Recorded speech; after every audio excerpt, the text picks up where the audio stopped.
দেশ জুড়ে পালিত হচ্ছে দেশনায়ক নেতাজির ১২৫তম জন্মবার্ষিকী। রবিবার কলকাতার শ্যামবাজার পাঁচমাথা মোড়ে নেতাজি সুভাষচন্দ্র বসুকে শ্রদ্ধার্ঘ্য নিবেদন করলেন রাজ্যপাল জগদীপ ধনখড়। তার দাবি, নেতাজির অবদানের জন্য গোটা দেশ গর্বিত। बैरकपुर থেকে বিশ্বজিৎ নাথের রিপোর্ট, চ্যানেল নিউজ বাংলা। वापस लौटना चाहिए।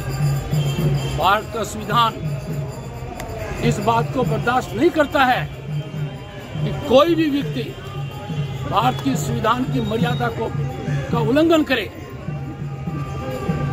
माननीय मुख्यमंत्री की शपथ क्या है? I will follow the Indian constitution, abide by the Indian constitution. और मेरी शपथ है to protect, preserve and defend constitution. मैंने देखा है 2 साल से अधिक समय में माननीय मुख्यमंत्री ने अपने कर्तव्यों का निर्वहन नहीं किया है। भारत के संविधान के अनुच्छेद 167 में स्पष्ट रूप से अंकित है कि माननीय मुख्यमंत्री की ड्यूटी है, यह ड्यूटी सब संविधान निर्माताओं ने लिखा है कि वो राज्यपाल को जानकारी दे। मैंने अनेक जानकारियां मांगी,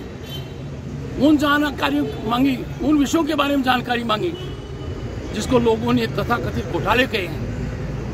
भारी वित्तीय अनियमितताएं सामने आई थी। पैंडेमिक परचेज, कोई जवाब नहीं। बंगाल ग्लोबल बिजनेस समिट, कोई जवाब नहीं। अंडाल एयरपोर्ट, कोई जवाब नहीं। मार्क कैंटीन, कोई जवाब नहीं। स्पोर्ट्स क्लब का कोई जवाब नहीं। सीए का एडवर्टीजमेंट सरकार खर्चा करे देश के कानून के खिलाफ। There can be no political funding out of public exchequer. और इसकी शिकायतें मुझे व्यापक स्तर पर मिली हैं। मैं आशा करता हूं कि माननीय मुख्यमंत्री इस चीज को दृष्टिगत रखते हुए कि हम आजादी का अमृत महोत्सव मना रहे हैं, इस चीज को दृष्टिगत रखते हुए कि हम गणतंत्र दिवस मनाएंगे, उनको संकल्प लेना चाहिए, आत्मचिंतन करना चाहिए, सोच सर्च करना चाहिए कि वो संविधान के दायरे में ही काम करें।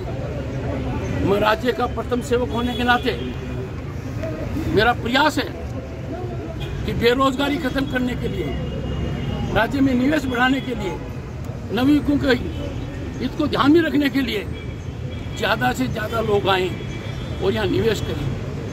पर निवेश का वातावरण बनाना पड़ेगा, निवेश के हालात पैदा करने पड़ेंगे। मानव अधिकारों का भयानक उल्लंघन, ज्यादा से ज्यादा लोग आए और यहाँ निवेश करें। पर निवेश का वातावरण बनाना पड़ेगा, निवेश के हालात पैदा करने पड़ेंगे। मानव अधिकारों का भयानक उल्लंघन, चारों तरफ हिंसा का तांडव नृत्य, शासन व्यवस्था का पूरा राजनीतिकरण, ये निवेश के लिए सार्थक साबित नहीं होंगे। मानव अधिकार आयोग की वो टिप्पणी तो जांच के पश्चात उन्होंने की कि राज्य में कानून का नहीं, शासक का राज है। ये टिप्पणी अति महत्वपूर्ण है और श्रेष्ठ प्रजातांत्रिक मूल्यों पर कुठाराघात करती है। मैं उम्मीद करता हूं कि माननीय मुख्यमंत्री सजग रूप से, सार्थक रूप से, पूरी तरह ध्यान केंद्रित कर संवैधानिक कर्तव्यों का निर्वहन करेंगे और संवैधानिक मर्यादाओं में रहकर कार्य प्रणाली संचालित करेंगे। सर, मुख्यमंत्री ने ट्वीट किया है, मुख्यमंत्री ने आज ट्वीट किया है जो नेताजी का जन्मदिन को नेशनल हॉलिडे करना चाहिए। क्या मैंने जो आपको इतना कहा, क्या मुख्यमंत्री ने सराहा कि रेड फोर्ट पर इतना जबरदस्त कार्यक्रम हुआ? देखा आपने उनका कोई ट्वीट? देखा उनका कोई ट्वीट जब नेताजी की पोस्टल स्टैम्प जारी हुई? देखा कोई ट्वीट जब नेताजी का कोइन जारी हुआ? देखा कोई ट्वीट जब माननीय प्रधानमंत्री वहां गए पोर्ट ब्लेयर? देखा कोई ट्वीट जब नेताजी के नाम आइलैंड का नाम किया गया? देखा कोई ट्वीट कि 23 जनवरी को रिपब्लिक डे प्रोसीडिंग्स में शुरुआत की गई है? देखा आपने कोई ट्वीट? कि इंडिया गेट के ऊपर उनकी लगेगी। ये सोच बदलना होगा। जो हर मामले में केंद्र सरकार के विरुद्ध हथियार उठाना, कौन सा फेडरल कोऑपरेटिव नेचर का कार्यविधि है? आप देखते नहीं हो। कल का दिन एक नया अध्याय जुड़ गया है, काला अध्याय जुड़ गया है बंगाल के इतिहास में। डिस्ट्रिक्ट मजिस्ट्रेट्स प्रधानमंत्री की वीडियो कॉन्फ्रेंस से अफसर नहीं थे, हाईकोर्ट था। ये बर्दाश्त नहीं किया जा सकता।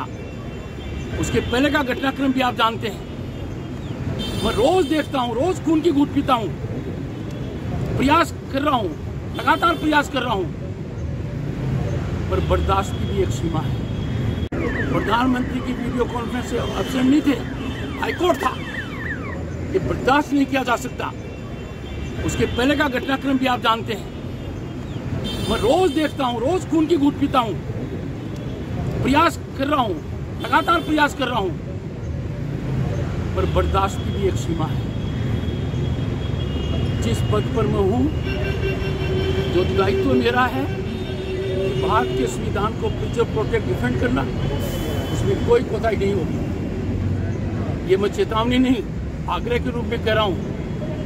पर यदि अगर इस आग्रह को नजरअंदाज किया गया और ऐसी शासन व्यवस्था को प्रसारित किया गया कि न संविधान का मतलब, न कानून का मतलब, न केंद्र सरकार का मतलब, न किसी और चीज का मतलब, तो फिर आपने सत्ता एक व्यक्ति के मुट्ठी में दे दी।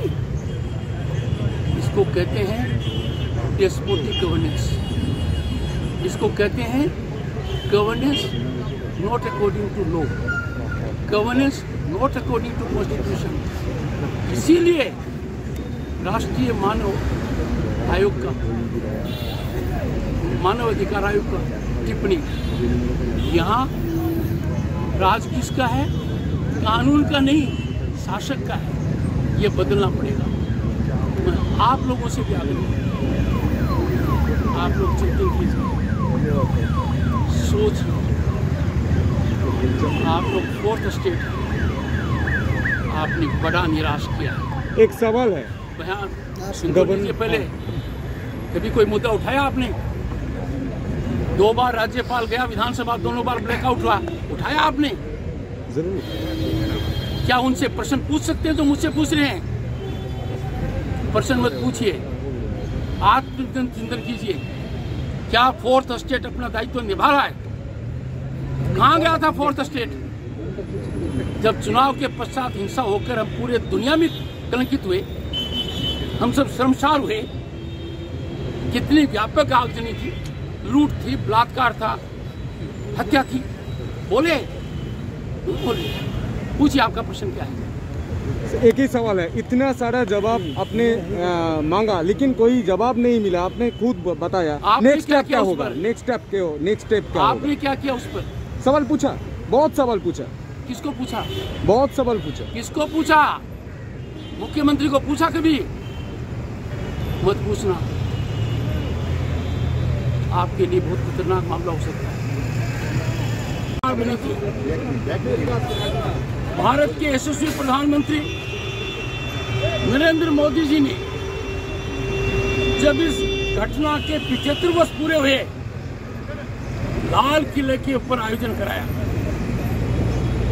उन लोगों का सम्मान किया जो आजाद हिंद फौज से जुड़े हुए थे, नेताजी के प्रति नतमस्तक हुए। और इस स्थान के महत्व को देखिए आप।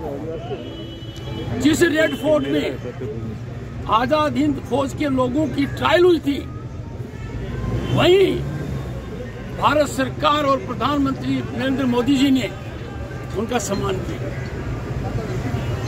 1943 में एक घटनाक्रम और हुआ। 30 दिसंबर 1943 को पहली बार राष्ट्रीय ध्वज नेताजी ने पोर्ट ब्लेयर के अंदर फहराया था। मैं खुद उस स्थान पर गया हूं। और 2018 में जब 75 वर्ष उस घटनाक्रम को हुए, तो भारत के प्रधानमंत्री वहां गए। उन्होंने जोश भराया और नेताजी के प्रति नतमस्तक हुए। जो 3 आइलैंड हैं, रोस आइलैंड जहां अंग्रेजी शासक रहते थे,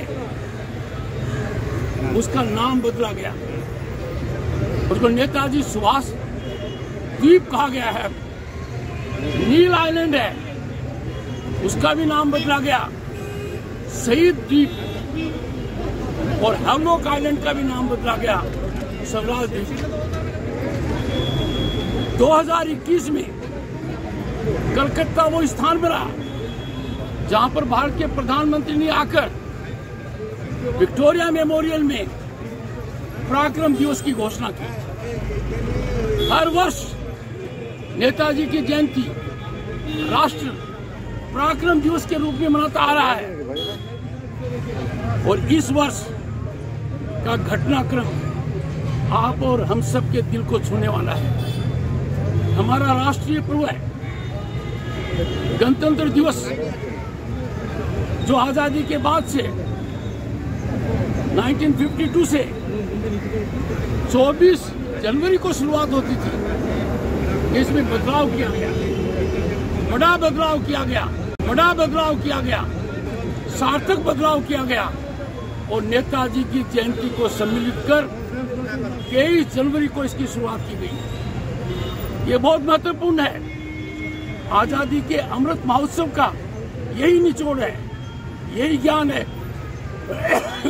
कि जिन महापुरुषों को, जिन्होंने मां भारती की जबरदस्त सेवा की थी, जिन्होंने प्राण न्यौछावर किए, जिनको हम भूल गए थे, जिनको कुछ कारणों की वजह से सही स्थान नहीं दिया गया था, उसकी एक बहुत ही मार्मिक ऐतिहासिक शुरुआत की गई है कि अब गणतंत्र दिवस का समारोह नेताजी की जयंती आज 23 जनवरी से हुआ है। और सबसे ज्यादा दिल को छूने वाली, पूरा राष्ट्र कृतज्ञ है उस महापुरुष का, उस मां भारती के सपूत का, कि इंडिया गेट की कैनोपी पर, इंडिया गेट की कैनोपी पर इस भारत मां के महान सपूत का स्टैच्यू लगेगा। ये आप और हमारे लिए बहुत सुखद विषय है। इस मौके पर मैं ये कहना चाहूंगा, पीड़ा के साथ, चिंता के साथ, चिंतन के साथ, कि कुछ लोग इस घटनाक्रम के महत्व को समझ नहीं रहे हैं।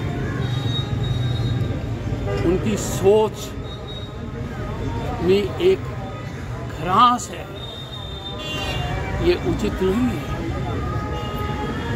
जिस आजादी को हमने इन महापुरुषों के बलिदान की वजह से प्राप्त किया गया है, मैं देख रहा हूं मेरी आंखों के सामने राज्य में संविधान का लगातार अनादर हो रहा है।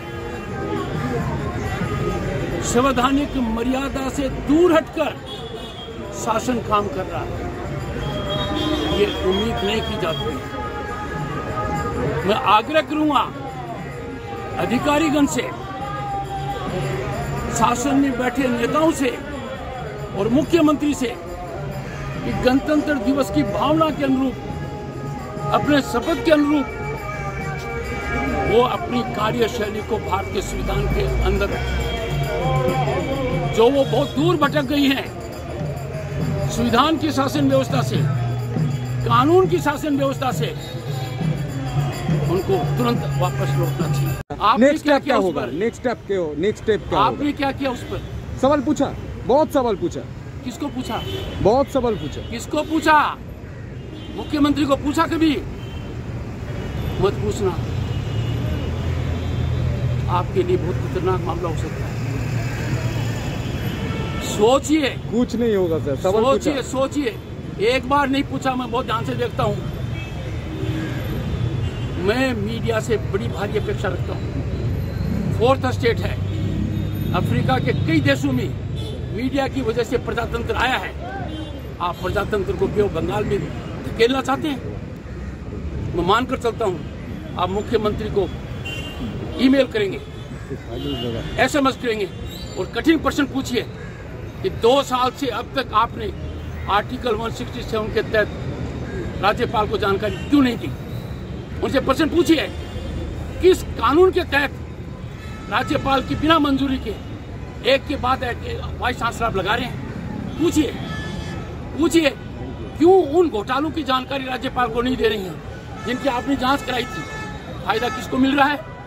फायदा उनको मिल रहा है जिन्होंने कानून का उल्लंघन कर, भारी अनियमितताएं कर भारी धन कमाया है। कानून का शिकंजा उनके यहाँ होना चाहिए था। आप उनको संरक्षण दे रहे हैं। तो मानकर चलता हूँ जिस स्थान पर हम हैं, जिस व्यक्ति ने देश के लिए अपने आप को कुर्बान किया है, जिस व्यक्ति ने देश के लिए कोई कसर बाकी नहीं रखी है, उनसे आप भी कुछ इंस्पिरेशन लेकर जाइए। नमस्कार। Thank you.